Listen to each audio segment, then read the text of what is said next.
साथियों नमस्कार। अभी बोधगया के कटोरवा मौजे है, वहाँ पे उपस्थित हैं और यहाँ एक बुद्ध विहार, सम्राट अशोक बुद्ध विहार सह शोध संस्थान निर्माणाधीन है, जो यहाँ आज बुद्ध पूर्णिमा के अवसर पे पूजा याचना का कार्यक्रम रखा गया है। तो हमारे साथ एक प्रोफेसर साहब विजय बहादुर जी हैं, जो बात करेंगे। सर, इस बुद्ध विहार का निर्माण कब से शुरू है और क्या इस बुद्ध विहार का बनाने का क्या आपका उद्देश्य है? मैं सम्राट अशोक परिवार की तरफ से आपके चैनल को हार्दिक अभिनंदन वंदन करता हूं और महासचिव होने के नाते मैं सम्राट अशोक परिवार 2008 से ही माया सरोवर में बौद्ध महोत्सव मना रहा है।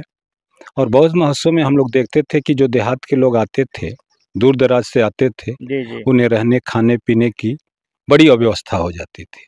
होटल वाला अनर्गल उनसे गलत सलत पैसा लेता था, यानी उसके साथ ब्लैकमेलिंग करता। तो हम लोग ने सोचा कि जो लोग दूर से आते हैं, ज़्यादा लोग नहीं तो कुछ लोगों को हम लोग मदद करें, और उसी सिलसिला में मेरी कमेटी ने निर्णय ले लिया कि हम लोग यहाँ अशोक बुद्ध विहार बनाएंगे और सह शोध संस्थान भी बनाएंगे। बोधगया में तो बहुत सारे बुद्ध विहार हैं जहाँ पे बहुत सारे लोगों को रहने खाने की व्यवस्था किया जाता है। क्या आपकी व्यवस्था किस तरह के है और किस तरह के लोगों की व्यवस्था आप रखेंगे? उन बुद्ध विहारों में खाने पीने की व्यवस्था तो की जा सकती है, लेकिन उनमें एक छिपा सच होता था है कि वो लोग डोनेशन मांगते थे। लेकिन मेरे यहाँ कोई डोनेशन की ज़रूरत नहीं है।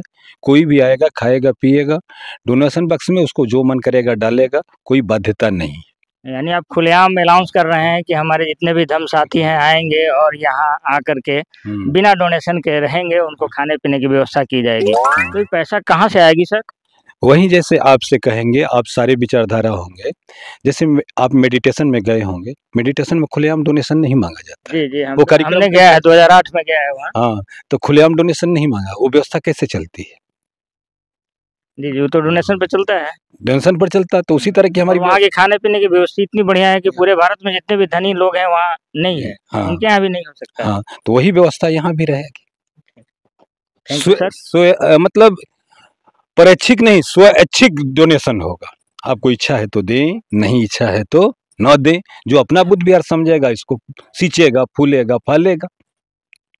और इस बुद्ध विहार का एक और मकसद है कि हमारे जो भारत के इतिहास की मूल किताबें हैं यहाँ से मुक्त हो चाहिए। जैसे इंडिका हुआ, मेगस्थनीय का, और भी तमाम से हैं।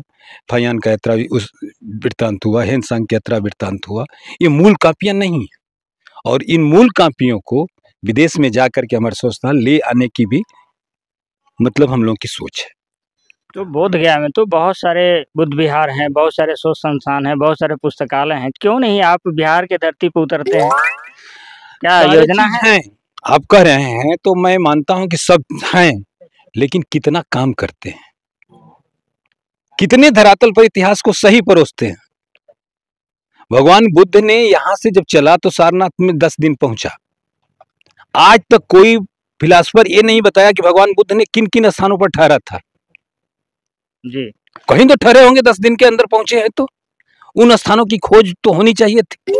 सम्राट अशोक जहां जहां गए, कहां कहां शिलालेख किए, कहां लिखे, ये किसी ने नहीं खोजा।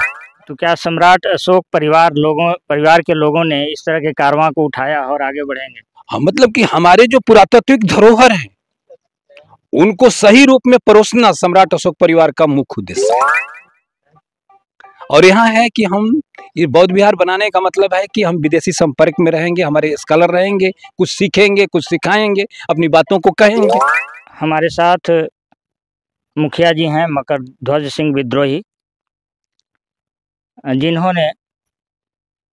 जिनके द्वारा अभी सम्राट अशोक बुद्ध विहार सह शोध संस्थान निर्माणाधीन है और यहाँ पे आज बुद्ध पूर्णिमा के अवसर पर पूजा पाठ का आयोजन किया गया है। मुखिया जी, आपसे पूछना चाहते हैं कि आपने नाम रखा है सम्राट अशोक सह शोध संस्थान। क्या शोध संस्थान जो है, क्या शोध करेंगे आप? सबसे पहले तो मैं आपको और आपके चैनल सम्राट अशोक मिशन टीवी को के तमाम दर्शकों को बुद्ध जयंती के शुभ अवसर पर हार्दिक शुभकामना धमकामना है। जहाँ तक नाम का सवाल है, जिस बुद्धिज्म को सम्राट अशोक ने पूरी दुनिया में फैलाया, हम लोग सोचे कि नहीं उसी के नाम पे, उनके ही नाम पे जो यहाँ बिहार की धरती पर बिहार के द्वारा जो बन रहा है उसका नाम सम्राट अशोक बुद्ध विहार रखा जाए। इसके साथ ही हम लोग ने प्लान बनाया कि नहीं, जिस जगह से महामानव बुद्ध को ज्ञान की प्राप्ति हुई और यहाँ से पूरी दुनिया में फैला, आज बिहार में बुद्धिज्म का जो प्रभाव है जितना होना चाहिए नहीं है, समाप्त हो गया था। इसलिए हम लोगों ने इसका नाम बढ़ा करके सम्राट अशोक बुद्ध विहार सहशोध संस्थान बोधगया रखा। चूंकि किसी भी समस्या का हल करना है या किसी भी मिशन की बात को आगे बढ़ाना है, लोगों तक पहुंचाना है, तो यह शोध का विषय होना चाहिए, रिसर्च होना चाहिए। जी जी। केवल बुद्ध विहार है तो भाई आएंगे लोग, अपना पंचशील त्रिक्षण जो भी करना होगा करेंगे, लेकिन बिहार को पुनः बुद्धमय बनाने के लिए और घर घर तक इस बुद्धिज्म को पहुंचाने के लिए रिसर्च करने की जरूरत है। और इसलिए इसमें हम लोग शोध संस्थान, रिसर्च सेंटर भी हम लोग स्थापित किए हुए हैं। इस सब लोग इसका डोनर। बहुत अच्छी बात, अशोका के नाम पर बन रहा है। सम्राट अशोक बुद्ध विहार सहशोध संस्थान बोधगया। इसमें लाइब्रेरी वगैरह की शोध किया जाए, कैसे क्या है, या और नए जो विचार है उसका प्रयोग करना है और बिहार में बुद्धिज्म घर घर तक पहुंचाने के लिए।